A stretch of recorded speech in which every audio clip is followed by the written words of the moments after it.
नमस्कार. श्रीराम समर्थ. आज आपला विषय आहे होळी पंचक. तर होळी पंचक म्हणजे काय, तर फाल्गुन महिन्यामध्ये जी होळी येते तो उत्सव आपल्याकडे साजरा केला जातो. होळी रे होळी पुरणाची पोळी. होळीनिमित्त सर्वांना माझ्यातर्फे खूप खूप शुभेच्छा. तर होळीच्या निमित्ताने आपण आज समर्थ रामदासांनी जे काही होळी पंचक लिहिलेलं आहे त्याबाबत आपण पाहणार आहोत. मग ही होळी कशी आहे, तर मायारूपी होळी पंचक असं वर्णन आहे त्याच्यामध्ये. आणि या होळी पंचकामध्ये फक्त 13 ओव्या आहेत. मग समर्थांच्या होळी पंचमामध्ये काय आपल्याला बघायला मिळतं, तर प्रापंचिक माणसाची होळी आणि साधू संतांची होळी आपल्याला पाहायला मिळते.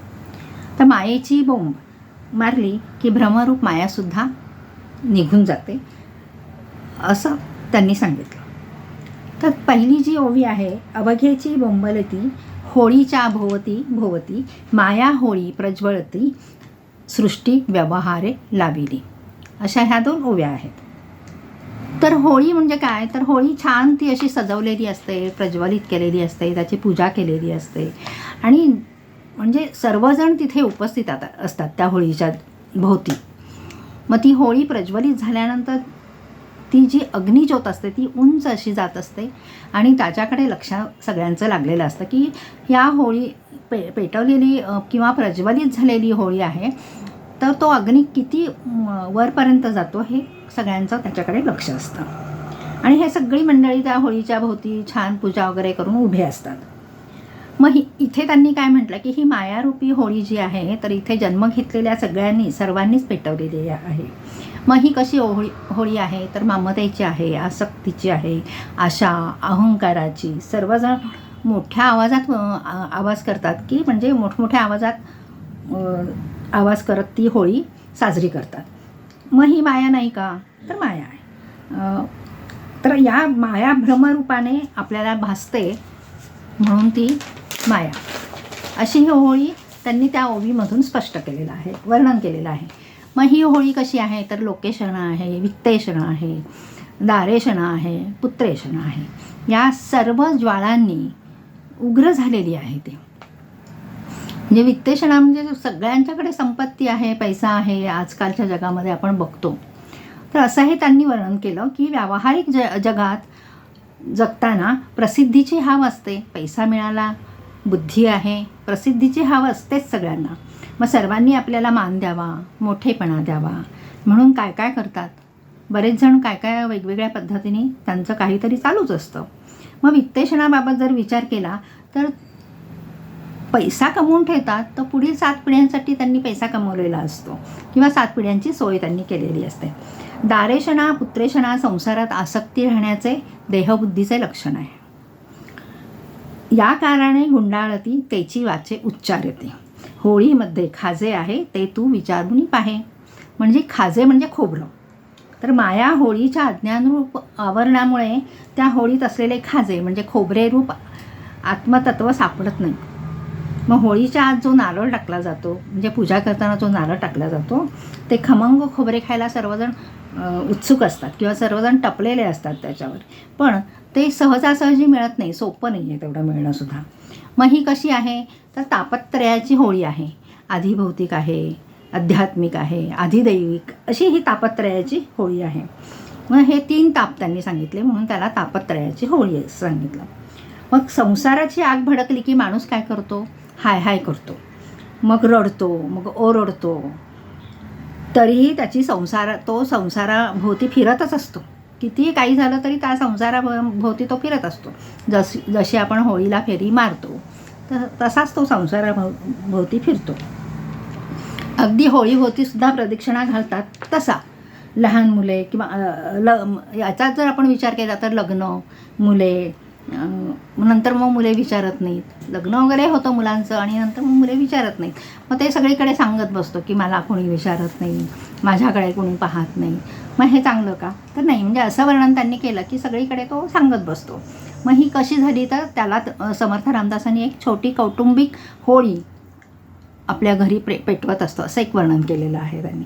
म्हणजे मायारूप होळी कशी आहे त्याचं वर्णन या परिच्छेदामध्ये त्यांनी केलं. मग काही सार्वजनिक होळी असते ती मोठी असते. मग ती कशी असते, गावाची होळी असते. गावाकडची होळी कशी असते तर ती वेशीवर पेटवतात. मग ती एकच होळी असते आणि ते गावातले सगळे लोक तिथे जातात, गावकरी एकत्र येतात. मग जे काही घरातील आपला प्रसाद वगैरे असतो तिथे नैवेद्य वगैरे दाखवतात. मग त्या होळीची आग एवढी मोठी असते की ती सर्वसंग परित्यागाची होळी असते ते. आणि यातील परब्रह्म स्वरूप अमृतमय खाजे म्हणजे खोबरं मिळवणे फार अवघड आहे. याचंही त्यांनी वर्णन केलं की ती होळी कशी असते.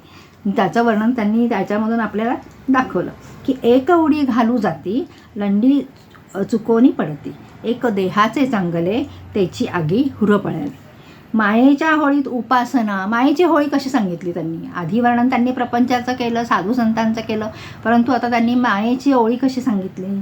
होळी कशी असते ती तर उपासना, नामस्मरण, श्रवण, मन चिंतन यांनी हे खोबरे कुठेतरी थोडे फार दृष्टीस पडते आपल्याला. म्हणजे या गोष्टी तुम्ही करा. मग खोबऱ्याची उपमा त्याला त्यांनी दिली. मग ते खोबरं कसं असतं की छान खरपूस भाजलेलं चविष्ट खोबरं हे सगळ्यांना आवडतं. तसंच हे परब्रह्मरूपी खोबरं असं त्यांनी सांगितलं. परब्रह्मरूपी खोबरं म्हणजे कसं की उपासना करा तुम्ही, नामस्मरण करा, श्रवण करा, सत्संग करा, चिंतन करा, असं हे परब्रह्मरूपी खोबरं खाण्यासाठी काही जण विवेक न करता उडी मारतात.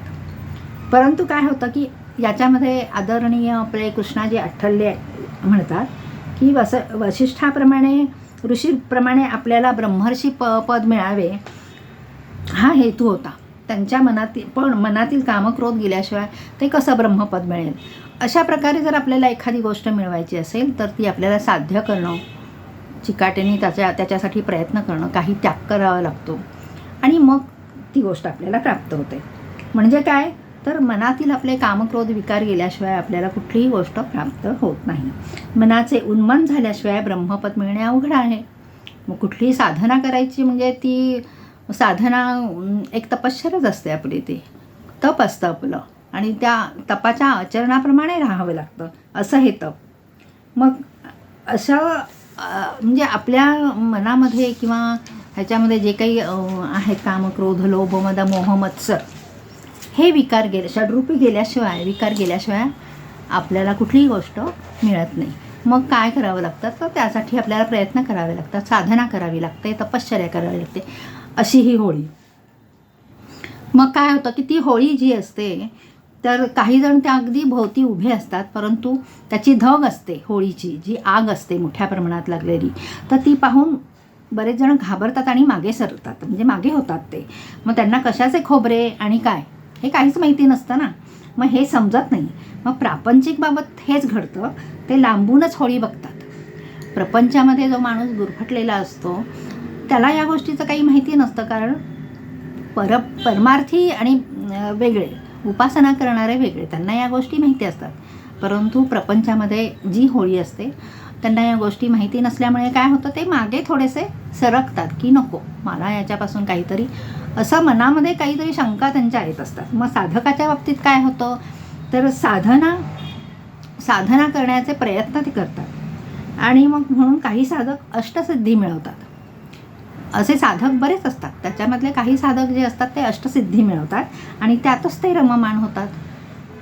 मग त्यामुळे त्यांना काय होतं की अष्टसिद्धी मिळवल्यानंतर ब्रह्मपदापर्यंत पोचता येत नाही आहे, परब्रह्मापर्यंत जाता येत नाही आहे त्यांना. परब्रह्म किती महत्त्वाचं आहे. म्हणून अशी ही होळी मायेच्या रूपामधली प्रापंचिक साधू संतांची जे काही वर्णन केलं आहे होळी पंचकामध्ये, अशी होळी आहे ती. आणि आजकाल ह्या होळीचं वर्णन आपल्याला वेगळीकडे वेगवेगळ्या पद्धतीने दिसून येतं, परंतु होळी पंचकामध्ये जे वर्णन मायारूपी चं वर्णन केलेलं आहे ते अगदी खरं आहे की अशी ही होळी आपल्यातून प्रत्येक माणसाच्या मनातून ती जायला पाहिजे. षडविकार हे जायलाच हवेत. अशा प्रकारची होळी भ्रमरूप मायावाधा गेला पाहिजे, तरच तुम्हाला ती उपासना साधना करून परब्रह्मापर्यंत तुम्हाला पोहोचता येईल. मग यासाठी काय करायचं तर साधना करायची, यासाठी काय करायचं तर उपासना करायची. अशा प्रकारे हे अवगुणांचे दहन हो आणि सगळ्यांच्या घरामध्ये सुखसमृद्धी लाभो, अशी ही होळी पंचकाची आपल्याला माहिती या प्रकरणातून मी आपल्याला दिलेली आहे. आणि होळीनिमित्त सगळ्यांना शुभेच्छा. आनंदमय आणि सुखमय अशी होळी सगळ्यांना जाओ ही इच्छा. आणि आज मी इथे माझ्या वाणीला विराम देते. नमस्कार. श्री राम समर्थ.